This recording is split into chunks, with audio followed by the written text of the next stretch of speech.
Right, you're watching The Inside Story with me, Rajiv K. Bajaj. And we're, of course, on Lemon News. That's right, we're on Lemon News.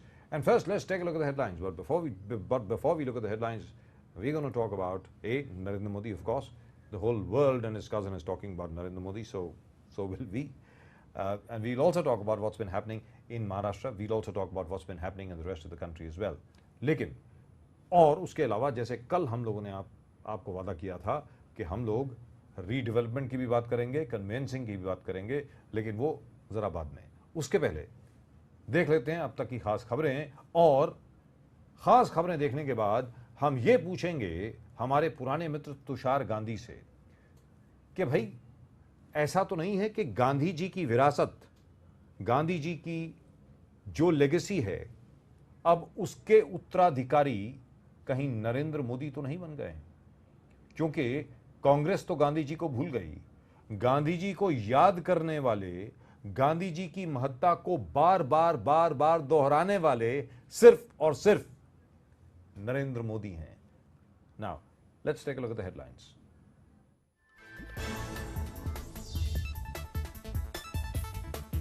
प्रधानमंत्री मोदी ने की अमेरिकी राष्ट्रपति Barack Obama से मुलाकात. White house के बाहर जुटा मोदी के चाहने वालों का जमावड़ा.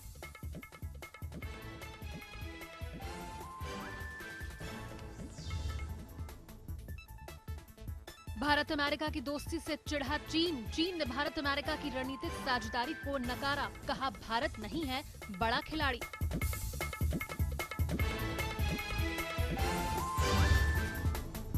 अंतर्राष्ट्रीय बाजार में कच्चे तेल की कीमत कम होने से घट सकते हैं पेट्रोल और डीजल के दाम. डीजल ₹1 और पेट्रोल ₹1.75 हो सकता है सस्ता.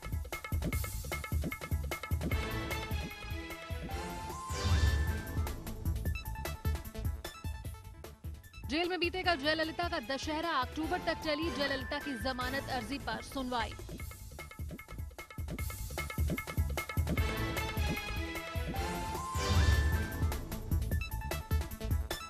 और नवाज शरीफ पर एक बार फिर लगा फिजूल खर्ची का आरोप. न्यूयॉर्क के एक होटल में एक रात के लिए शरीफ ने चुकाए ₹5 लाख.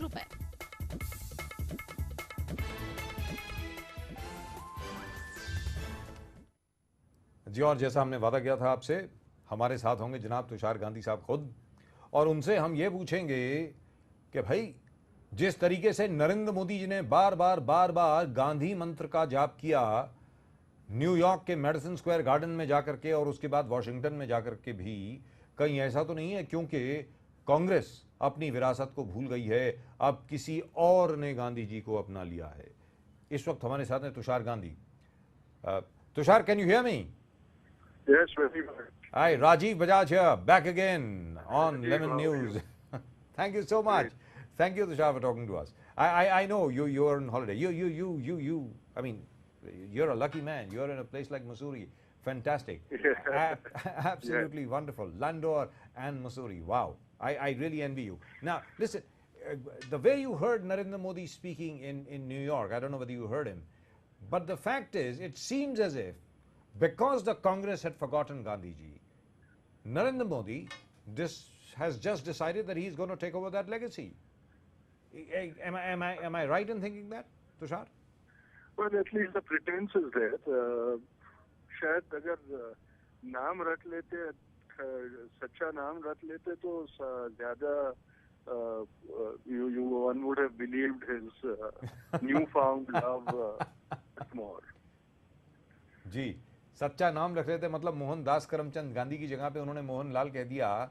लेकिन फिर भी जहां तक के गांधी जी का प्रश्न है, आखिरकार क्योंकि कांग्रेस गांधी जी को तकरीबन भूल गई थी, और आपका भी खुद का एक्सपीरियंस, आपका भी खुद का जो तजुर्बा है कांग्रेस को लेकर के, वो कुछ खास अच्छा नहीं रहा है. लेकिन एक बात तो है कि कोई आकर के गांधी जी के बारे में अब बात तो कर रहा है. तुषार, बताएं. ये बताना चाहूँगा कि बापू किसी की पर्सनल जाके. Tushar, could you speak a bit louder? I can't hear you at all. नहीं, मैं ये कह रहा था कि बापू किसी की प्राइवेट जागीर तो थे नहीं जी. किसी के कॉपीराइट तो थे नहीं. उनका बापू है जो भी सच्ची श्रद्धा से उनको माने और सच्ची श्रद्धा से जी. जी, जो भी सच्ची श्रद्धा से बापू को याद करे, बापू उसी के हैं और बापू के ऊपर किसी की कॉपीराइट तो है नहीं, ऐसा तुषार गांधी का कहना है। लेकिन तुषार गांधी जी, तुषार आपको आवाज आ रही है मेरी? I think we seem to have lost him. Now remember, Tushar at the moment is in Mussoorie. Tushar Gandhi is in Mussoorie right now. And we will try and get back to him. Tushar, can you hear me at all? No, he can't. All right. Now we'll try and get back to Tushar Gandhi in just a little while. जहां तक के नरेंद्र मोदी जी का सवाल है, नरेंद्र मोदी ने जिस प्रकार New York में जाकर के, अमेरिका में जाकर के बार बार महात्मा गांधी के नाम का जाप किया, उससे लग ऐसा रहा था कि कोई कांग्रेस का प्रधानमंत्री बोल रहा है। जी हां, कोई कांग्रेस का नेता इस तरीके से गांधी जाप में उसने स्मरण नहीं किया जिस तरीके से नरेंद्र मोदी ने किया। Now at the moment still with us, I think we've got Tushar back with us. Right, Tushar, you were saying, please go ahead. नहीं, मैं ये कह रहा था कि अगर सच्चे दिल से और निष्ठा से और श्रद्धा से बापू को फॉलो करें तो बेहतर ही होगा, कोई नुकसान तो होगा नहीं। तो जी, बट वो तो वक्त बताएगा कि कितना सच है और कितना आडंबर है। आपको क्या लगता है? You have Tushar. देखिए, बापू एक ऐसी करेंसी है जो हर बाजार में चलती है जी, तो जो भी उसको एक्सप्लॉइट करना चाहे करेंगे जी। एक मैं मानूंगा कि आजादी के बाद पहली बार बापू की जन्म जयंती सार्थक रूप में मनाई जाएगी, इसके लिए उनको अभिनंदन दूंगा। Wonderful, absolutely wonderful. और दूसरी चीज जो उन्होंने कही, जिसके बारे में कभी किसी ने सोचा ही नहीं था, तुषार, मैं चाहता हूं कि आप इस पर रिएक्ट करें, because I was very excited about it. I heard the speech and very frankly, sincere और not, I really felt good. मैं ये बिल्कुल सबके सामने कन्फेस करना चाहता हूं, जिस प्रकार नरेंद्र मोदी ने कहा कि भाई 1915 में बापू वापस हिंदुस्तान आए, 2015 में उसकी 100वीं वर्षगांठ है, तो उसके लिए तैयारी हम आज ही से कर रहे हैं। Now I think that's good. That is really fabulous. And as a result of that, using that, he invited all NRIs to come back home and do something for the country. Tushar. हाँ, नहीं, मैं वो भी सराहना करूंगा, क्योंकि मैं 2 साल पहले सरकार को इत्तला किया था कि भाई एक बहुत शताब्दी आ रही है, उसके बारे में आप कुछ करें, लेकिन कोई जवाब नहीं मिला था। अगर वो हो रहा है तो बहुत सराहनीय है, क्योंकि हिंदुस्तान के लिए वो एक प्रश्न था। ये इत्तला आपने किसको दी थी? देना चाहिए। तुषार गांधी जी, ये आपने इत्तला किसको दी थी? किसके साथ आपने संपर्क किया? पिछली सरकार में कौन? नाम बताइए ना। प्रधानमंत्री कार्यालय को। जी। और जवाब नहीं मिला। तुषार गांधी, एक और चीज के ऊपर मैं आपका ध्यान आकर्षित करना चाहूंगा। मैं चाहूंगा कि आप एक तो जरा जोर से बोले फोन में, नंबर 2, मैं जानता हूं आप ज्यादा जोर से बोलते नहीं है, लेकिन फिर भी नंबर 2, मैं चाहूंगा कि आप हमारे दर्शकों को बताएं कि जिस प्रकार आपने डांडी मार्च को रिक्रिएट किया और उसके बाद एक ट्रस्ट बनाया वगैरह वगैरह वगैरह, उम्मीद यह थी कि उस वक्त की सरकार, मतलब डॉक्टर मनमोहन सिंह की सरकार, कांग्रेस की सरकार, उसमें बहुत ज्यादा दिलचस्पी लेते हुए उसको इस्तेमाल करेगी as an instrument for social change in the rural sector. लेकिन जहां तक मैं जानता हूं ऐसा कुछ नहीं हुआ। तुषार गांधी बताएं। Are you there, Tushar? Are you there? No, he's not. I tell you what, we are losing the network because Tushar Gandhi at the moment is in the beautiful Mussoorie. He is in the beautiful climes of Mussoorie, and he's really and truly enjoying himself. I really envy him. I hate this man. He is in Mussoorie. But all of us are right here in the hustle and bustle of the elections, in the dirt, the sweat, the grime, and all the garbage of Mumbai. We are right here, of course, but Mumbai is still a very beautiful city. All the same, this is the question for all of you. ये सवाल आप सब लोगों के लिए है। आप क्या समझते हैं? क्या नरेंद्र मोदी ने बाजी मार ली है? जहां तक के महात्मा गांधी का प्रश्न है, जहां तक गांधी जी का प्रश्न है, send in your mails on Inside Story at lemonnews.com. At the moment, I think we've got Tushar back with us. So Tushar, tell us, as far as the Dandi March was concerned, you recreated it. What was the reaction from the government? What did they do after that? वादे तो बहुत किए गए, लेकिन 10 साल गुजर गए, कुछ ठोस हुआ नहीं अनफॉर्चुनेटली। और आई एम होपिंग कि और 10-15 साल ना गुजर जाए जब मुझे शताब्दी पे वापस वो रिक्रिएट करना पड़े। Maybe Narendra Modi will do something. Maybe Narendra Bhai Modi will do something. I think yes. the Prime Minister needs to do it. I don't care who the individual is. Wonderful, absolutely wonderful. One final word from you, Tushar. This new Modi phenomenon, notwithstanding the 2002 riots, notwithstanding all the other allegations of fascism, anti-Muslim attitudes, and so on and so forth, how would you rate him so far? Tushar? Too early to rate anybody, Rajiv. I think we need to wait before we either praise him or condemn him. Too early to say anything with justification. But is he making the right noises?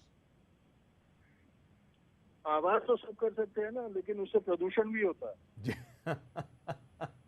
All right, we leave it at that, Tushar. Thank you so much for talking to us. Thank you very much, and enjoy yourself. Enjoy yourself. Thank you so much. Tushar Gandhi हमसे बात करते हुए, मसूरी में हैं इस वक्त तुषार गांधी। जी हाँ, तुषार गांधी इस वक्त मसूरी में हैं, लेकिन उन्होंने हमसे बात की और ये कहा कि इंडिविजुअल जो मर्जी हो, व्यक्ति जो मर्जी हो, भले नरेंद्र मोदी हो या कोई और हो, लेकिन काम ठीक होना चाहिए, काम ठीक होना चाहिए। और ये शुक्र है, बड़े फक्र की बात है, बड़ी अच्छी बात है कि किसी ने जाकर के अमेरिका में इस प्रकार गांधी जी के बारे में बात की। और जैसा तुषार गांधी ने कहा कि 2 साल पहले, 2 बरस पहले 2012 में तुषार गांधी ने प्रधानमंत्री कार्यालय को इत्तला कर दी थी कि 2015 शताब्दी दिवस, शताब्दी साल है गांधी जी के साउथ अफ्रीका से वापस हिंदुस्तान आने का। यानी 1915 में गांधी जी डरबन से वापस मुंबई आए, यानी वापस हिंदुस्तान आए। और हिंदुस्तान आने के बाद उन्होंने ये तय कर लिया कि अब उन्हें वापस विदेश जाने की जरूरत नहीं है, वो यहीं पर स्वदेश में रहेंगे, स्वदेशी के लिए लड़ेंगे, स्वाभिमान के लिए लड़ेंगे और स्वतंत्रता पाएंगे। ये गांधी जी ने तय किया। और इसी को मनाने के लिए तुषार गांधी ने प्रधानमंत्री कार्यालय को एक पत्र लिखा था 2013 में। उस पत्र का आज तक जवाब नहीं आया है। लेकिन नई सरकार जो आई, नरेंद्र मोदी ने यह तय किया कि अगर कोई और गांधी को याद नहीं कर रहा, उनका फर्ज बनता है बापू के बारे में, गांधी जी के बारे में, भारत की असलियत के बारे में पूरे अमेरिका को ठीक ठाक तरीके से बताया जाए। Now let's take a look at what Narendra Modi has done so far with regard to Mahatma Gandhi in New York, in Washington. Let's take a look at what's been happening with regard to Narendra Modi and Mahatma Gandhi.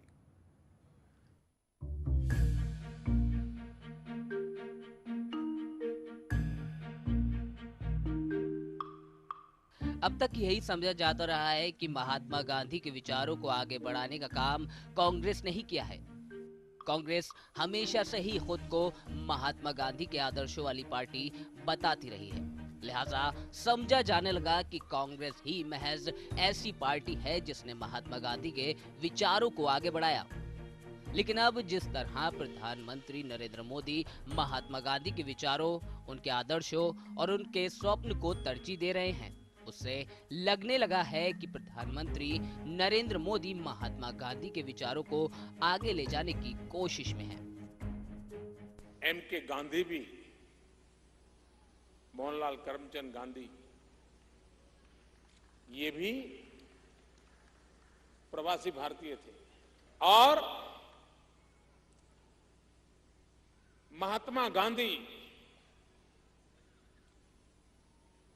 जनवरी 1915 में भारत वापस आए थे। कांग्रेस ने सालों गांधी के नाम की सियासत की। यही वजह रही लोगों को लगने लगा कांग्रेस ही महात्मा गांधी के विचारों को आगे ले जा सकती है। लेकिन इससे परे प्रधानमंत्री नरेंद्र मोदी ने इस साबित कर दिखाया कि बीजेपी आने वाले समय में महात्मा गांधी के विचारों पर ही काम करेगी।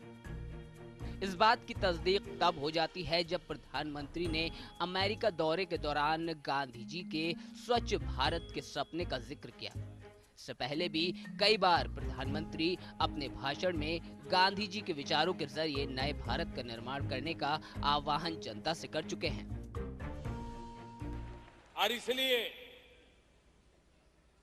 2019 में जब महात्मा गांधी के 150 हो, तब पूरा भारत ये संकल्प करे, हम महात्मा गांधी को जो सबसे प्रिय जो चीजें थी, एक उनको प्रिय था हिंदुस्तान की आजादी, और दूसरा उनको प्रिय था सफाई।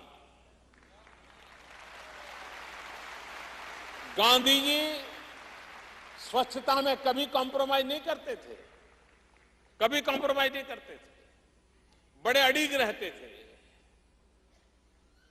गांधी जी ने हमें आजादी दिलाई, भारत मां को गुलामी की जंजीरों से मुक्त किया। क्या भारत मां को गंदगी से मुक्त करना है हमारी जिम्मेवारी है कि नहीं है?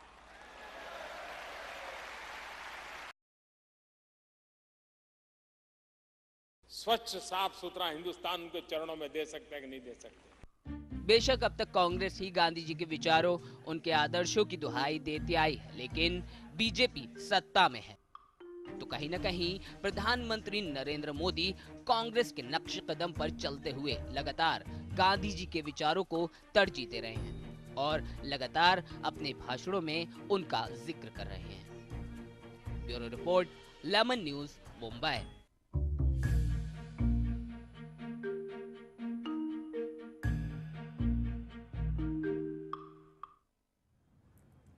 तो आप ये बताएं कि जहां तक के गांधी जी का प्रश्न है, क्या गांधी जी की लेगेसी, गांधी जी ने जो कुछ भी देश के लिए किया, गांधी जी ने जिस प्रकार अपने प्राणों की आहुति दी देश के लिए, आज तक यही समझा जाता था और यही होता भी था कि कांग्रेस गांधी जी को अपना बना करके सबसे आगे रहती थी।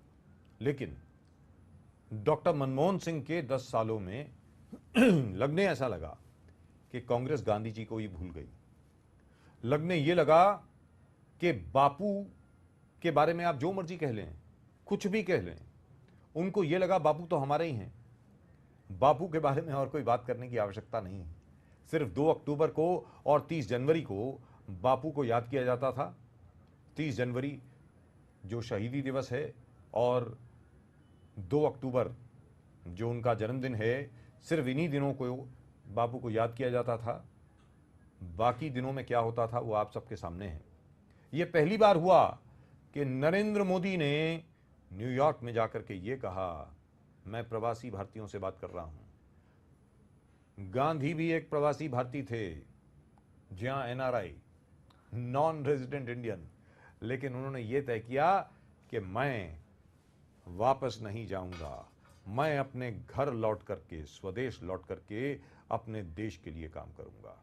ऐसा गांधी जी ने तय किया और इस सरकार को साधुवाद देना पड़ेगा, नरेंद्र मोदी को कांग्रेचुलेट करना पड़ेगा।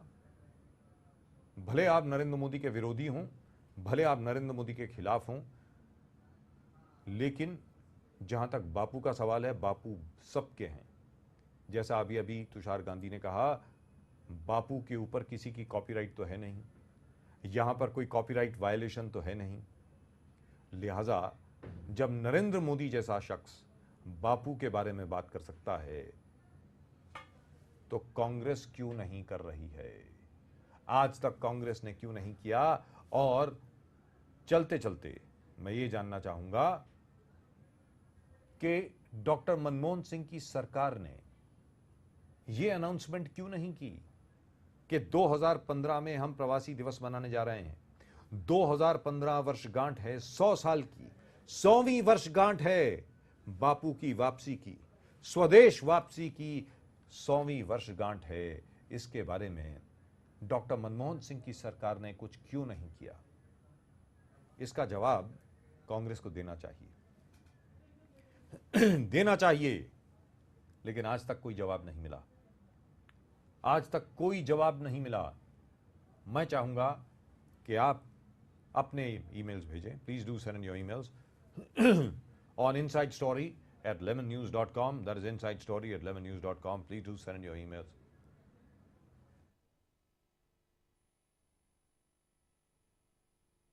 .com, and I really would like to know what you think. I really would like to know what you think. And do you think what Narendra Modi has done, do you think whatever Narendra Modi has done, as far as Narendra Modi is concerned, do you think what Narendra Modi has done is in keeping with the spirit of this country? Right, and at the moment with us, of course, we have to change the subject a little bit. We will, of course, come back to the subject of Mahatma Gandhi in just a little while. But at the moment, we're going to talk about what's been happening in Maharashtra. Maharashtra के चुनाव में, महाराष्ट्र की राजनीति में इस वक्त क्या हो रहा है, उसके बारे में हम लोग बात करेंगे। जहां तक प्रधानमंत्री का प्रश्न है, जहां तक नरेंद्र मोदी जी का प्रश्न है, उसके बारे में हम जरा बाद में बात करेंगे। इस वक्त हमारे साथ हैं हमारे पुराने मित्र हुसैन डलवाई। हुसैन डलवाई साहब नमस्कार। हुसैन डलवाई साहब नमस्कार, आपको आवाज आ रही है मेरी? जी, आपको आवाज आ रही है? बोलिए बोलिए जी, हुसैन डलवाई जी बताएं। हाँ बोलिए बोलिए बोलिए। अब 4 कॉर्नर कॉन्टेस्ट है, 5 कोना कॉन्टेस्ट है अलग अलग जगह पे। जहां तक कांग्रेस के कार्डर्स का प्रश्न है, अरे 5 नहीं, कहाँ 6 होंगे, कहाँ 7 भी होंगे। क्या बात है जनाब, क्या बात है, तैयारी है कि नहीं बताएं? बिल्कुल कांग्रेस की तैयारी है, फुल तैयारी है जी। कांग्रेस चाहती थी गठबंधन में चुनाव करे, आघाड़ी बना के जी, लेकिन पहले से ही थोड़ा शक था कि उनका ऑब्जर्विंग जिस ढंग से भाजपा के साथ चला था, जी, तो हम भी जरा तैयारी में रहे। जी। हाँ, यानी आपको पहले से ही मालूम था कि ऐसा कुछ हो सकता है? जी, यानी आपको पहले से ही मालूम था कि ऐसा कुछ हो सकता है, कि हो सकता है कि राष्ट्रवादी कांग्रेस इस तरीके से आपको धोखा दे दे। हुसैन डलवाई साहब बताएं। मैंने राष्ट्रवादी कि आपको क्या पहले से ये इल्म था कि राष्ट्रवादी कांग्रेस पार्टी आपको धोखा दे सकती है? ये आपको मालूम था? एक तो कार्यकर्ता बोलते थे, जी। ये आघाड़ी में रह के भी धोखा देने की उनकी आदत थी। जी, आघाड़ी में रह के हमारे ही लोगों के खिलाफ उनके कैंडिडेट वो ये इंडिपेंडेंट कैंडिडेट खड़े करते थे, हमारे कैंडिडेट को गिराने का काम करते थे। जी, तो एक तरह से कई कार्यकर्ताओं का कहना ऐसा था, उनको लड़ने तो उनके वोट उनको जाएंगे, अपने वोट हमके इधर आएंगे। जी। वो उनके वोट जो बीजेपी या शिवसेना को जाते हैं वो नहीं जाएंगे, उससे हमारी सीटें बढ़ेंगी, ऐसा कई कार्यकर्ताओं का कहना था। लेकिन हमारी लीडरशिप ये चाहती थी कि नहीं, अभी एक विशिष्ट हालात है और बीजेपी शिवसेना के साथ हमारी लड़ाई है, सांप्रदायिक ताकतों के साथ लड़ाई है। ये देख के हम लोगों ने ये निर्णय लिया था कि आघाड़ी रखेंगे और आघाड़ी में ही चुनाव करेंगे। लेकिन उनको उनकी तैयारी शुरू से ही चली थी और कहाँ न कहाँ उनके साथ तालमेल करने का इलेक्शन के बाद की जो बात है वो करने की बातचीत चली थी। ये आहिस्ता आहिस्ता ध्यान में आया। पहली बार जब हमारे लोग चर्चा के लिए बैठे तो वो उनको चर्चा बस 144 सीटें चाहिए, 44 सीटें चाहिए, उससे एक भी कम करेंगे नहीं, इतना ही बार बार बोल रहे थे। कभी भी चर्चा आगे नहीं जा रही थी। अभी वो बोलते 135 पे हम बोलने तैयार थे वगैरह, वो अभी बोलने लगे। लास्ट मीटिंग में भी वो 144 बोले और एक मुद्दा उन्होंने निकाला, वो था इसका कि 2.5 साल हमें चीफ मिनिस्टरशिप चाहिए। तो इस तरह का था। ठीक है, हम अभी उनके बारे में बोलने के बजाय हमारी लड़ाई जो है वो सांप्रदायिक ताकतों के साथ है, उनके बारे में ही हम लोगों को उसकी क्या वो कर सकते हैं। और खास करके बीजेपी ये आना इतना डेंजरस बात है जी। जो गुजरात में उन्होंने किया वही यहाँ करेंगे और महाराष्ट्र की यहाँ की कई बातें यहाँ से उधर लेके जाके गुजरात महाराष्ट्र को खफा करके, महाराष्ट्र को समाप्त करके गुजरात बनने का जो उनका सपना है, उसके बारे में यहाँ के ये लोगों ने ये बात ध्यान में लानी चाहिए। यहाँ की जो लीडरशिप बीजेपी के है उनको ये पूछना चाहिए कि क्या आप महाराष्ट्र को समाप्त करने की बात करते हैं। आज केंद्र सरकार में जो लीडरशिप गुजरात की आई है वो गुजरात की लीडरशिप गुजरात ही कर रही है, उनको महाराष्ट्र से कोई वास्ता नहीं रखने का है। तो ये बात भाजपा के यहाँ के लोकल जो नेतृत्व है वो नेतृत्व ने ध्यान में लेना चाहिए, और ये हम कभी भी करने नहीं देंगे। यहाँ की डॉक को खाली करने का काम करना, यहाँ की रिजर्व बैंक यहाँ से हटाना, यहाँ की कई जमीनें बड़े इंडस्ट्रियलिस्ट को देना, ये जो सब चला है, और कई प्राइवेट डॉक्स को मदद करने की जो बात चली है ये बिल्कुल गलत बात है। यहाँ का ये जो कोस्टल गार्ड का इंस्टीट्यूट खड़ा रहने वाला था पालघर में, महाराष्ट्र के एक जिले में, और बहुत अच्छा, उसके लिए 450 एकड़ जमीन देने का भी कबूल हमारे सरकार ने किया था। वो उसकी बात सब हो रही थी, उसमें वो उठा के गुजरात में लेके गए। तो गुजरात इनके दिमाग में पूरा भारत नहीं है, उनके दिमाग में खाली गुजरात है। और ये महाराष्ट्र का चुनाव है, महाराष्ट्र बरकरार रखना, महाराष्ट्र का विकास करना, ये हमारा काम है। लेकिन यहाँ पे हुसैन डलवाई साहब, आपसे ये जानना चाहते हैं कि आखिरकार जिस प्रकार बाद में जो चुनाव के बाद, लोकसभा चुनाव के बाद जितनी भी बाई इलेक्शन हुई हैं, वहां पर भारतीय जनता पार्टी को हार का सामना करना पड़ा है। लेकिन सही बात है, लेकिन वहां पर सबसे अहम बात जो सामने आती है वो ये है कि बिहार में लालू यादव जी और नीतीश कुमार दोनों मिलकर के लड़े ताकि धर्मनिरपेक्ष वोट तितर बितर ना हो। वही उत्तर प्रदेश का हाल रहा। आप ये बताएं कि महाराष्ट्र में आखिरकार समाजवादी पार्टी के साथ जो आपकी युति हो रही थी वो क्यों नहीं हुई और क्यों नहीं करी आप लोगों ने? हुसैन डलवाई साहब बताएं। वो इसलिए नहीं की, एक तो ध्यान में रखिए, एक अगर तगड़ा कोई गठबंधन होता तो कांग्रेस और एनसीपी का ही होता जी। इसलिए यहाँ की सांप्रदायिक ताकतों को तोड़ने का, उनको ये लग रहा है वो रोकने का काम वो आघाड़ी बहुत अच्छी तरह से कर सकती थी। लेकिन उनको जो हमारे साथ थे उनको ये बात मंजूर नहीं थी। कहाँ न कहाँ उनका तालमेल, आपस में कुछ सीक्रेट बातें हुई होंगी। तो ये देखने के बाद अभी चलो हम ही सेक्युलरिज्म की लड़ाई करेंगे, क्योंकि सेक्युलरिज्म की लड़ाई सांप्रदायिक ताकतों के सामने लड़ने वाला आज यहाँ तो महाराष्ट्र में एक ही दल है और वो है कांग्रेस। उसमें समाजवादी को लेना, इसका मतलब कहाँ न कहाँ मुस्लिम लीग लेने जैसा है। यहाँ की जो समाजवादी पार्टी है वो उसका चारित्र जो है वो चारित्र एक फिरकाप्रस्त चारित्र है, उनका चारित्र कम्युनल चारित्र है। ये हम लोगों ने ध्यान में रखना चाहिए, और उसके नतीजे हमारे लिए बुरे होते। मेरा तो पहले से ही उसको विरोध था, लेकिन आखिर में हमारे आला कमान ने जो डिसीजन लिया बिल्कुल बराबर लिया। लेकिन यहाँ पर साफ तौर पे जो धर्मनिरपेक्ष वोट है, सेक्युलर वोट है, उसकी डिवीजन तो होगी। हाँ, ये भी चलिए आप ये भी कह सकते हैं कि भारतीय जनता पार्टी, सेना भी एक दूसरे के आसपास लड़ रहे हैं। ये देखिए, डिवीजन करने के लिए उनके पास कोई खास ताकत है ऐसा बिल्कुल हम मानते नहीं। वो मरे हुए मुर्दे हैं, उनको जिंदा करने का काम कुछ करने की जरूरत नहीं है। अभी देखिए, ये 8 सीटें हम लोग दे रहे थे, पहले ये चला था, उन्होंने अभी 45 चली, एक भी सीट उनकी आएगी नहीं।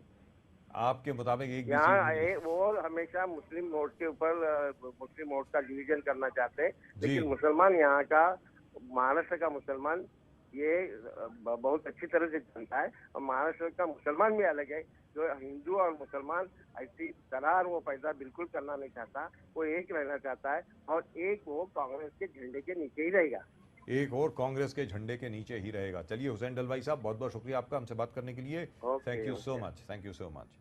हुसैन डलवाई साहब साफ तौर पर यह बताते हुए कि समाजवादी पार्टी, महाराष्ट्र में जो समाजवादी पार्टी का चरित्र है वो बिल्कुल मुस्लिम लीग जैसा है, फिरका परस्त हैं, और महाराष्ट्र का मुसलमान समाजवादी पार्टी को कभी भी सपोर्ट नहीं करेगा, ऐसा हुसैन डलवाई साहब ने कहा। You keep sending in your emails on insidestory@lemonnews.com. That's insidestory@lemonnews.com.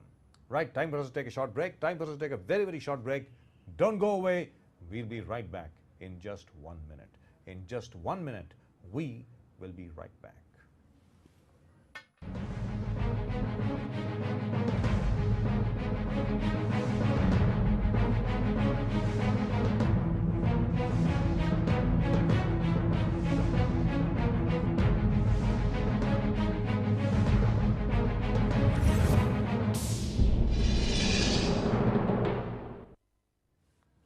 Right, welcome back. My name is Rajiv K. Bajaj, and of course, you're watching Inside Story, and we are on Lemon News. That's right, we are on Lemon News.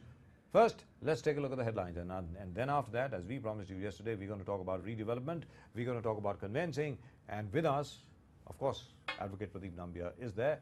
We also have with us redevelopment and conveyancing expert, Dr. Ramesh Prabhu. But we'll talk to them after the headlines.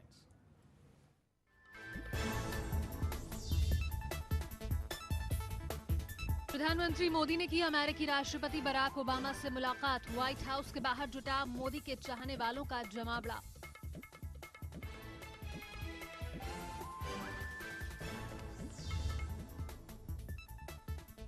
Bharat America की दोस्ती से चिढ़ा चीन। चीन ने Bharat America की रणनीतिक साझेदारी को नकारा। कहा भारत नहीं है बड़ा खिलाड़ी।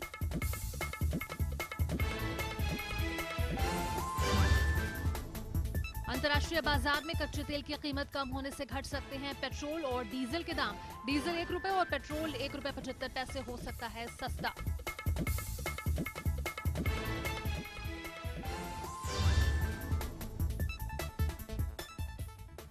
जेल में बीतेगा जयललिता का दशहरा। अक्टूबर तक चली जयललिता की जमानत अर्जी पर सुनवाई।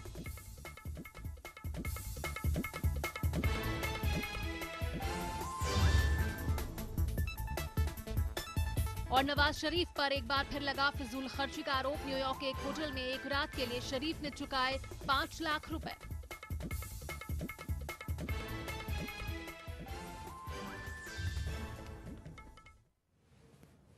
Right, now at the moment with us, as we had told you, Dr. Ramesh Prabhu and Advocate Pradeep Nambiar.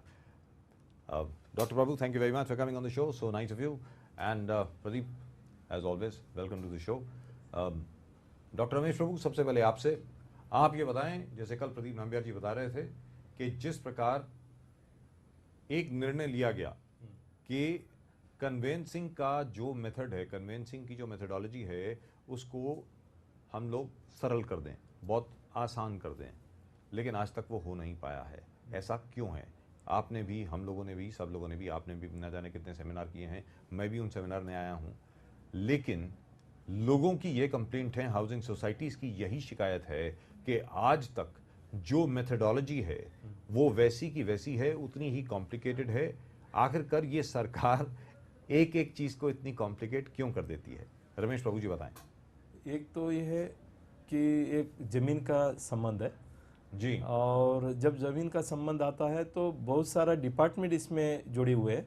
ऐसा नहीं कि एक जो बिल्डिंग बनती है तो उस पर अर्बन डेवलपमेंट या बीएमसी आती है, फिर आप रेवेन्यू डिपार्टमेंट जो कि ज़मीन का संबंधित है, यूएलसी है, फिर आप रजिस्टर हाउसिंग डिपार्टमेंट है जो परमिशन वगैरह दिया है या जो कायदा बनाया है, फिर इसका इम्प्लीमेंटेशन करने के लिए कोऑपरेटिव डिपार्टमेंट, मतलब फिर स्टैम्प ड्यूटी रजिस्ट्रेशन, ऐसे 5 डिपार्टमेंट इसके साथ जुड़ा हुआ है।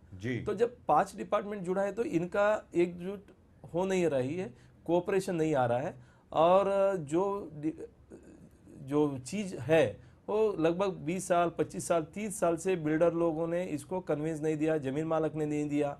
और आज आप देखेंगे कि जिसने बिल्डिंग बनाने के लिए परमिशन दिया था, जो ज़मीन मालक है, वो तो नहीं है इस दुनिया में, उनका लीगल हेयर के अंदर डिस्प्यूट है। फिर आप देखते हैं तो बिल्डर जो है, उनके पार्टनरशिप फर्म है, लिमिटेड कंपनी है, वो भी नहीं है, और जो डॉक्यूमेंट चाहिए अलग अलग वो भी सोसाइटी के पास अवेलेबल नहीं है। और ख़ास करके 1985 का पहले का जिसका भी बिल्डिंग है, उधर स्टैम्प ड्यूटी भी एग्रीमेंट में नहीं था। जिन्होंने बहुत बार नहीं भरा है उनको गवर्नमेंट ये बता रही है कि आज का बाजार मूल्य से आपको ड्यूटी भरना है, यदि आप कोई पुरावा नहीं देते तो बहुत सारे लोग 30 साल 35 साल का पहले का कोई पुरावा नहीं रख सकते।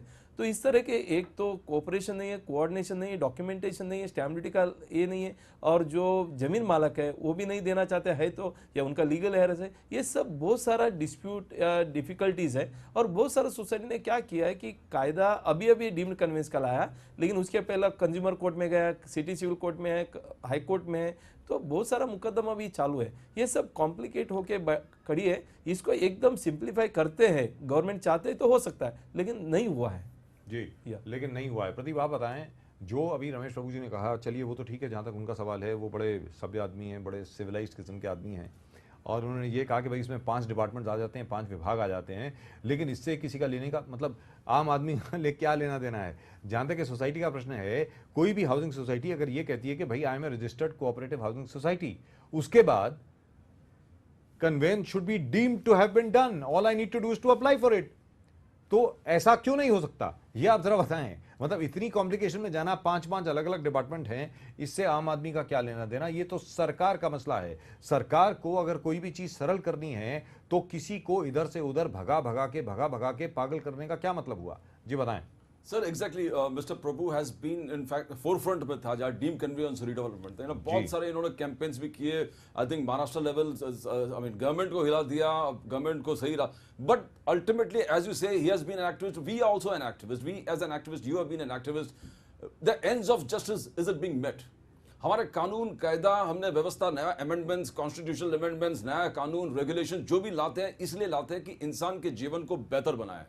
क्या हमने इस डीम कन्वेंस, एक प्रोसेस था, it was a good process, because as mister Prabhu also said that MOFA के अंतर्गत 4 महीने के अंदर अंदर वो ट्रांसफर कर रहा था। और मुंबई में कहीं पर भी, पूरे महाराष्ट्र में नहीं होता कि कोई बिल्डर इतने आसानी से वो सोसाइटी, अपने लीगल सोसाइटी को हैंड ओवर कर देते हैं। अपने पूरे जो बिल्डिंग कंस्ट्रक्ट किया वो हैंड ओवर करता ही नहीं है, कन्वेंस करता ही नहीं है। And that's why the entire process of deem conveyance came. But अभी हम देख रहे हैं डीम कन्वेंस अपने आप में एक कानून बन गया है, उसमें उलझते महीनों इतने डिले हो जाता है हर project, because ultimately the end, जैसे हमने कैंपेन्स किए थे, जब हमने सर कैंपेन की चर्चा हमने किए थे, आपने जो कैंपेन शुरुआत किया था स्लम रीडेवलपमेंट के लिए जी, उसके we found how much, south Mumbai हो, सबर्ब्स हो, every side of Mumbai including Thana in Mumbai, जहां भी हमारे टीम्स गए थे, हमने वहां देखा कि लोगों की समस्या, they have real problem there. Here equally जहां हमने देखा कि साउथ मुंबई में इतने सारे पुराने buildings, and I think mister Sachin Iyer himself was the minister of state for home in the last government, the government is no more. वहां उन्होंने खुद इतने सारे buildings, thousands of buildings identify किए जो रहने लायक नहीं है, तो इसको रहने लायक बनाना, रीडेवलपमेंट के हिसाब से लाना, उसके साथ any process has to be combined with various such acts to make the entire thing so simple that it happens. Ultimately does it work? But here we find the deem conveyance has not worked, because the entire process, जैसे प्रभु जी भी खुद बताएंगे, इस चीज में involve थे, आप कल स्टैटिस्टिक्स बता रहे थे, what is the quantum of success, how long is it taking, इतने सारे डॉक्यूमेंटेशन। जब प्रभु साहब ने अभी 5 डिपार्टमेंट का, 5 डिपार्टमेंट में अलग अलग हियरिंग होगा, हर व्यक्ति अलग हियरिंग करेगा, competent authority of deem conveyance will pass an order, then stamps भरो, वहां पर एजुडिकेशन होता है, फिर रजिस्ट्रार पर वहां एजुडिकेशन होता है, फिर वो जो रिकॉर्ड्स है, तो हर जगह हमने देख रहा कि every place you have a stumbling block, and we are just legal process में ही हम लोग टोटली इन्वॉल्व हो गए। The ultimate objective, Pradeep, I must stop you here. The worst part over here is that not a single political party is talking about this. कोई भी political party इस विषय के बारे में बात नहीं कर रही है आज की तारीख में, इसके बावजूद कि ये सबसे बड़ा मुद्दा है। जितने भी लोग हाउसिंग सोसाइटीज में रहते हैं, जितने भी लोग बिल्डिंग्स में रहते हैं मुंबई शहर में, और मुंबई शहर में ज़्यादातर लोग बिल्डिंग्स में ही रहते हैं या हाउसिंग सोसाइटीज़ के मेंबर हैं, ये एक सबसे बड़ा मुद्दा है। और वेरी अनफॉर्चुनेटली, दुख के साथ मुझे ये कहना पड़ता है कि आज जो कैंपेन चल रही है, भले अभी अभी आपने हुसैन डलवाई जी को सुना, उसके पहले आप न जाने कितने और लोगों को सुन चुके हैं, भले वो कृपाशंकर सिंह हों, भले वो प्रेम शुक्ला हों, भले वो नवाब मलिक हों, गोपाल शेट्टी हों, जो मर्जी हों, किसी ने इस मुद्दे को टच तक नहीं किया, किसी ने इस मुद्दे के बारे में बात तक नहीं की, किसी ने ये नहीं कहा कि जहाँ तक इस चीज़ का प्रश्न है, भाई हम लोग आम जनता के साथ हैं, हाउसिंग सोसाइटी के साथ हैं। रमेश प्रभु जी, आप ये बताएं, एक बार हाउसिंग सोसाइटी अगर रजिस्टर हो गई, सरकार को आखिरकार क्या तकलीफ है? जो भी उन्होंने कानूनी कार्रवाई करनी है, पेपर वर्क करनी है, वो सरकार करे। Once a housing society has been registered, the land on which it is standing, why can't it have been deemed to have been conveyed to it if it has been there for over 10 years? अगर 10 साल से society वहां पर है तो वहां convincing कराने में तकलीफ क्या है, ये जरा बताएं। कायदा में तो अभी अभी बदल किया है कि जो सोसाइटी बन के 4 महीने के ऊपर हो जाती है जी, उसका deem to have been conveyed, ये तो उन्होंने कायदा में बदल किया। जो सोसाइटी आज 4 महीने के ऊपर हो गया रजिस्टर होके, उनका ये माना जाता है कि it is deem to have been conveyed. अभी सवाल आता है कि उसका डॉक्यूमेंटेशन कौन करेगा, क्योंकि बिल्डर का आदमी अवेलेबल नहीं है, जमीन मालक का आदमी अवेलेबल नहीं है, कुछ डॉक्यूमेंट अवेलेबल नहीं है। इसके लिए उन्होंने जिला उपनिबंधक मतलब डिस्ट्रिक्ट डिप्टी रजिस्ट्रार को अधिकार दिया है। जब डिस्ट्रिक्ट डेप्यूटी रजिस्ट्रार को अधिकार दिया तो डिस्ट्रिक्ट डेप्यूटी रजिस्ट्रार ये बताता है कि मुझे कौन सा बिल्डिंग है वो देखना है, कितना बिल्डिंग बना है, यदि लीगल है नहीं है उसका सब डॉक्यूमेंट दे दो। जब डॉक्यूमेंट के लिए वो जाते हैं बीएमसी में तो उधर बीएमसी में जाते हैं। यदि गवर्नमेंट चाहती है कि इसको करना है तो बिल्कुल कर सकता है, ऐसा कुछ नहीं है, ये मुमकिन मतलब नामुमकिन नहीं है। लेकिन इन्होंने क्या किया कि it is deemed to have been conveyed, but to get it actually conveyed you go to the district deputy registrar. District deputy registrar अपना 20-25 डॉक्यूमेंट का एक लिस्ट दे देते हैं, फिर अलग अलग डिपार्टमेंट में आप आरटीआई डालिए, वो नहीं मिलता है, उसके बाद आप बिल्डर को नोटिस इशू करेंगे, फिर वो बोलते हैं कि बिल्डर मर गया, उनका लीगल हेयर्स आते, तो फिर हम ये देखते हैं कि बिल्डर ने दूसरे को फ्लैट बेचा है, सॉरी जमीन बेचा है। इस तरह से अलग अलग कहानी सुनने को मिलता है। मुझे लगता है solution? So what is the solution? मुझे ऐसा लगता है कि यदि गवर्नमेंट चाहती है, जिस तरह से एसआरए डिक्लेयर होती है जी, तो जब एसआरए डिक्लेयर होते हैं तो एसआरए कैसे डिक्लेयर होता है? एसआरए उधर सर्वे होता है और सर्वे होने के बाद ये पता चलता है कि ये बिल्ड स्लम है तो उसको डिक्लेयर करते हैं नोटिफिकेशन इस हिसाब से। उसी तरह से यदि ये गवर्नमेंट चाहती है तो वो एक नोटिफिकेशन ला सकती है। नोटिफिकेशन मान लीजिए अभी तक 90,000 सोसाइटी मुंबई में महाराष्ट्र में रजिस्टर्ड है, वो ये बता सकते हैं कि 90 का 90 सोसाइटी जो रजिस्टर्ड है it is a gazetted society. देखिए जब सोसाइटी रजिस्टर्ड होता है it becomes copy of the gazette, तो it is a registered statutory body. तो उसके बाद आपको क्या करना है, एक 90,000 सोसाइटी का लिस्ट आपको वेबसाइट में डालना है और जिनको भी ऑब्जेक्शन लेना, आक्षेप लेना है, जो भी जमीन मालक है उस संबंधित उनको आक्षेप लेना है, और जो आक्षेप लेगा हो सकता है 10%, 20% आक्षेप लेंगे, मतलब 80% सोसाइटी को ऑटोमेटिक कन्विंस हो सकता है। और दूसरा जो आपने सही बताया, जब सोसाइटी रजिस्टर होता है उसी टाइम में तो आप उसको कन्विंस का भी एक सर्टिफिकेट इश्यू कर दीजिए, जो आप 4 महीने के बाद करना है तो why not do it immediately, क्योंकि आपको भी पता है, हमें भी पता है कि वो नहीं होने वाला है। Otherwise, why register the society? Yes. Otherwise, why register the society? Because my point is, how can a housing society be registered on land which does not belong to it? I mean, this is so strange. आखिरकार आपने housing society बनाई, building आपकी बन चुकी है, वहां पर आप रह रहे हैं, लेकिन जिस जमीन पर आप रह रहे हैं वो आपकी नहीं है। कहने का मतलब ये हुआ। प्रदीप आप ये बताइए, इतनी बड़ी विडंबना है आज की तारीख में मुंबई शहर में, and these are archaic laws. That is also because as far as the land in Mumbai is concerned, some of the land belongs to the collector, some of the land belongs to the Airport Authority of India, some land belongs to somebody else, some land belongs to somebody else, some land belongs to some trust. So how could, the question arises, A, how could housing societies come up on that? Number one, जैसे Bombay high court ने अपनी एक judgement में जो पूरी की पूरी housing societies हैं संजय गांधी नेशनल पार्क की लैंड के ऊपर, right from Borivali right up to Mulund, सबको एक ही झटके में इलीगल डिक्लेयर कर दिया था, अगर आपको याद होगा। तो उसके बाद उस पर स्टे लाया गया वगैरह वगैरह वगैरह वगैरह, और ये कहा गया कि भाई पेनल्टी देके उसको आप ठीक ठाक कर लीजिए। मेरा ये कहना है कि जिस प्रकार सुप्रीम कोर्ट ने आज कोल ब्लॉक एलोकेशंस पे सारे कोल ब्लॉक्स को इलीगल डिक्लेयर कर दिया है 4 को छोड़ के, क्या सारी हाउसिंग सोसाइटीज इलीगल हैं? और अगर इलीगल नहीं हैं तो फिर conveyance should have been deemed to have been done. Pradeep Sir, I mean, this is where housing is concerned. It is more of a cooperative movement, a cooperative, not a profit-making body. Right. So definitely, Supreme Courts or any courts of law, they have to take a stand that this is not business. This is not business to make profits. That's right.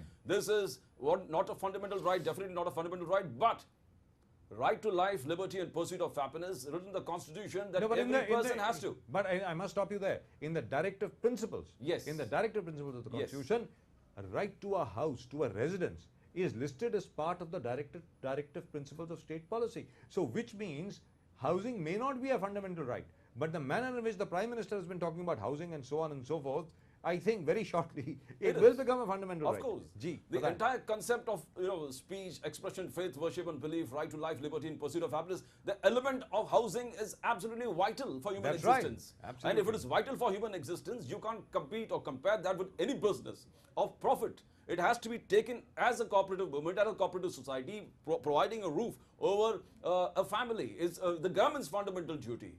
So therefore you can't compare. ये comparison total हो ही नहीं सकता। और definite जो आपने कहा कि प्रभु साहब ने कहा by an act, a notification itself, 90,000 societies in Maharashtra can be regularized immediately and the right conveyed. In fact, this movement No, has hang to on be a launched. minute. Yes. Pradeep, I must correct you there. Dr. Prabhu, please correct me if I'm wrong. Those 90,000 societies are regularized already. Yes, The land needs to be conveyed to Yes. them. The conveyancing needs to be done. Yes. Those societies are already regularized. Yes. There is no problem there. Yes. Now over here, Ramesh Prabhu ji, यहाँ मैं चाहूँगा कि आप जरा रोशनी डालें इस बात के ऊपर। ये बड़ी दिलचस्प बात है। कल प्रदीप जी और हमारा डिस्कशन हो रहा था इसी बात को लेकर के कि जैसे कैंपाकोला सोसाइटी है, कैंपाकोला सोसाइटी को लेकर के ना जाने कितनी अटकलें लगाई गई वगैरह वगैरह वगैरह वगैरह। आज की तारीख में बेचारे बहुत ही बद से बदतर कंडीशंस में रह रहे हैं। वहाँ पे बिजली नहीं है, पानी नहीं है, नीचे जाकर के सर्वेंट क्वार्टर्स में जाकर के वहाँ पे जो ओपन टॉयलेट है वहाँ पर जाकर वो यूज़ करते हैं और उसके अलावा नहाते धोते उसी किस्म से हैं। और हम अपने दर्शकों से वादा करते हैं कि we'll show you that too. आप ये बताएं कि 96 फ्लैट कहते हैं कि इलीगल है। अगर मान लीजिए वो 96 फ्लैट 96 फ्लैट्स अगर वो डिमोलिश भी हो गए, suppose you demolish those 96 flats, you will have to rebuild. You will have to do something else. How will you rebuild? Because the land does not belong to them. Yes. There is no conveyancing. So there is no question of redevelopment. Correct. Dr. Prabhu. Main मुद्दा कैंपाकोला का जब हम बात करते हैं जी, तो वही है, जब तक कन्वेंस आपके नाम से नहीं होते हैं तो आप रीडेवलपमेंट भी नहीं कर सकते। उन्होंने भी डीम्ड कन्वेंस लेने का प्रयास किया, डीम्ड कन्वेंस ऑर्डर भी उनको मिल गया था जी, लेकिन बीएमसी ने उसके ऊपर चैलेंज करने के बाद उसको सेट असाइड किया गया। अभी पुनर्चर्चा चल रही है, मतलब अगेन वो डीडीआर के पास आया है, तो डीडीआर के पास अभी मुकदमा चल रही है। इसका मतलब यही है कि एक बार आपने डीम्ड कन्वेंस लेने के बावजूद भी तो सामने वाला कोर्ट में भी जाता है और ऊपर जाते हैं, मतलब लोगों का परेशानी बढ़ रही है लेकिन कम नहीं हो रही है। But isn't that terrible, Pradeep? Isn't that terrible? यहाँ पर बीएमसी को कोर्ट में जाने की क्या आवश्यकता थी? मतलब सबसे बड़ी बात ये सोचने वाली बात है। इस वक्त हमारे साथ डॉक्टर रमेश प्रभु भी हैं और एडवोकेट प्रदीप नाम्बियार भी हैं। रमेश प्रभु जी एक्सपर्ट हैं जहाँ तक कि कन्वेंसिंग का प्रश्न है और रीडेवलपमेंट का प्रश्न है। And as far as Advocate Pradeep Nambiar is concerned, his expertise of course lies in SRA redevelopment and investment schemes. लेकिन यहाँ पर प्रदीप मैं आपसे ये जानना चाहूँगा, भाई आखिरकार बीएमसी को इसमें क्या ऑब्जेक्शन हो सकती है? अगर किसी का काम हो रहा है आप बीच में टांग क्यों अड़ा रहे हैं? नंबर एक। नंबर दो, अगर आप ये कह रहे हैं कि जैसे सुप्रीम कोर्ट ने बीएमसी से पूछा कि भाई आपने इजाज़त क्यों दी, आप कहते हैं कि ये 96 फ्लैट्स जो हैं वो इलीगल हैं। जब ये बन रहे थे, बनने के बाद ये बस गए, उसके बाद इनको बिजली पानी सब दे दिया गया, राशन कार्ड दे दिया गया, आधार कार्ड दे दिया गया, सबका पासपोर्ट भी बन गया, वोटर्स आईडी कार्ड भी बन गया, तब तक आप लोग सो रहे थे क्या? जी प्रदीप बताएं। सर एग्जैक्टली इसको एक होलिस्टिक अप्रोच देना पड़ेगा। आपने कहा कि डीम कन्वेंस हो गया, you got the redevelopment under Maharashtra state cooperative societies. I mean ये सब है, बट उसको अल्टीमेट ऑब्जेक्टिव क्या है? To provide a good shelter, a strong, stable and perfect shelter. अभी जिस ओल्ड बिल्डिंग्स की हम बात कर रहे थे, nearly you can say 60% of Mumbai and adjoining areas are comprised of old buildings. We have problems, we have CRZ के पास जो बिल्डिंग्स है। Last seminar I think Prabhu ji जब हम लोग कंडक्ट किए थे in Santa Cruz and Kripashankar constituency में, तो वहां पर जितने लोग, there's a Biti river flowing there, उसके adjoining sites में you got lot of buildings, around 100 buildings out there जो redevelopment process में involve होना चाहते हैं, डीम कन्वेंस में involve होना चाहिए, तो बस सालों साल अटके पड़े हैं। Why can't we have a law which says, I mean there has to be, आप FSI नहीं है, आपने ये क्लियर नहीं किया कि CRZ वायलेशन है नहीं है, CRZ का रूल्स एंड रेगुलेशंस क्या है, तो आप लॉज है at the same time process. मैं आपको इन्वेस्टमेंट के हिसाब से कुछ बता दूं, because of the slackness in the real estate industry, how the entire economy has been affected. मैं आपको एक छोटा सा उदाहरण दूं, there was lot of, as we पहले भी हम लोग कर रहे थे, बहुत से इन्वेस्टर्स ने कंप्लेन किया था कि इंडिया रीट फंड्स जो पिरामिड ग्रुप के हैं, वो very well recognised group, and India REIT fund they were investing money into real estate. Yes, और ये था real estate essential for development of the country as well as Mumbai and Maharashtra. वहां 5 साल में 5.5 साल में डबल वाली बात थी। 5.5 साल में इतना बढ़िया company, as a branded company है, प्रोमिनेंट पर्सन, यस, एंड वहां पर अगर टाइम पर पेमेंट नहीं हो रहा है, रिटर्न्स वापस नहीं दे रहा, तो हम लोग ने इन्वेस्टिगेशन के दौर पर कहा कि पिरामल ग्रुप ने जो पैसे लोगों से लिया था वो कोई real estate companies as India REIT funds can be only invested in real estate projects, तो वो रियल एस्टेट प्रोजेक्ट्स को 5 साल 5.5 साल में डबल देना था, private placements of people taken high net HNIs, तो इनके पैसे वहां पर इन्वेस्ट किए। प्रपोजल क्लियर होने में 3 साल लगा, 3 years लगा, 3 साल लगा, तो 3 साल में ये 5.5 साल में कैसे प्रोजेक्ट बना के डेवलप करके बेच के वापस पैसे कैसे देंगे? Impossible. The entire, we are making laws in isolation. There is no a collective, a chain effort. Exactly what Dr. Ramesh Prabhu said. Exactly what Ramesh Prabhu said. What he said was that there seems to be no coordination between all the departments involved. None of it all. None of it all. And each department seems to be working against the other department. यानी एक विभाग दूसरे विभाग के खिलाफ लड़ रहा है, यानी दोनों सारे विभागों में लड़ाई चल रही है। रमेश प्रभु जी आप बताएं, इसका सीधा सादा और सरल समाधान क्या है जहां तक कि हाउसिंग का सवाल है। आखिरकार एक जमाना था कि एक रेफ्रिजरेटर या एसी या पंखा लग्जरी गुड्स के तहत आया करता था। अगर आपको याद हो 20 साल 25 साल पहले की बात है कि फ्रिज जो होता था, रेफ्रिजरेटर, आज की तारीख में हर एक के घर में है। टेलीविजन सेट हर एक के घर में है, यहां तक कि केबल भी हर एक के घर में है। जमाना बदल गया है। Very shortly, within a year, within 2 years, housing is bound to become a fundamental right. Now, if it is a fundamental right, and I believe it is, how do you simplify this? Ramesh Prabhu ji बताएं। नहीं, मुझे आपको rectify करना है, correction करना है। ये तो right to live is a fundamental right, right. और जब right to live fundamental right है तो लिविंग के लिए तो घर चाहिए। Absolutely absolutely it's a fundamental right. तो घर is a fundamental right. Right. अभी ये मैं नहीं कह रहा हूँ, ये तो सुप्रीम कोर्ट ने भी अपना आदेश में कहा है कि घर एक जरूर चीज है, और जहां आम आदमी नहीं ले सकता है तो वो सरकार को ये प्रोवाइड करना है, क्योंकि ये फंडामेंटल राइट है। अभी फंडामेंटल राइट का प्रोटेक्शन करना भी गवर्नमेंट का अधिकार है। अभी हम आते हैं कि स्लम क्यों स्लम हो रहे हैं। जिस तरह से पानी अपने आप रास्ता ढूंढती है, उसी तरह से जो आदमी शहरों में आता है तो उसको रहने के लिए, बसने के लिए जगह नहीं है, तो उनको बड़ा बड़ा बिल्डिंग में लेने के लिए भी पैसा नहीं है। तो वो क्या करते हैं कि ठीक है, जहां अपना झोपड़ी बना सकता है वो बना लेते हैं और वैसा रहते हैं। इसके लिए जब ये तोड़ने की नौबत आई, सुप्रीम कोर्ट ने ये बताया कि जब आदमी को आप घर प्रोवाइड नहीं कर सकते हो तो उनका घर तोड़ने का आपको अधिकार नहीं है, बिल्कुल नहीं है। इसके लिए स्लम जो जहां भी रहते हैं तो उनको तोड़ना मुश्किल पड़ रहा है, और एनक्रोचमेंट के ऊपर एनक्रोचमेंट हो रहा है। तो गवर्नमेंट ने एक पर्याय देखा कि स्लम के सामने, घर का सामने उनको घर देना था, लेकिन इन्होंने पैसा बनाने का एक मशीन बनाते हुए उन्होंने बोला कि 1995 का पहले, मतलब डिवाइड एंड रूल, 1995 का पहले वाले को हम घर देंगे, उसके बाद 2000 के पहले वाले को घर देंगे। ये क्यों चाहिए? आप सर्वे करिए, जितने स्लम है, मान लीजिए 100 स्लम है, 100 का स्लम के सामने 100 घर दे दीजिए, बात खत्म।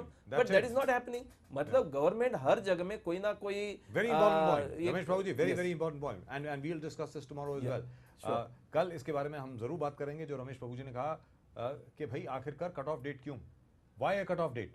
अगर कोई स्लम कल भी बना है, मैं कहता हूं परसों भी बना है, अगर वो देश के नागरिक हैं, कोई पाकिस्तान से तो नहीं आए ना, हिंदुस्तान के लोग हैं, चीन या पाकिस्तान या मतलब हमारा मंगलयान तो गया है, अभी तक वापस नहीं आया है, क्या मंगल से तो कोई, मंगल ग्रह से तो कोई लोग रहने यहाँ पर नहीं आए हैं, हमारे हिंदुस्तानी ही हैं।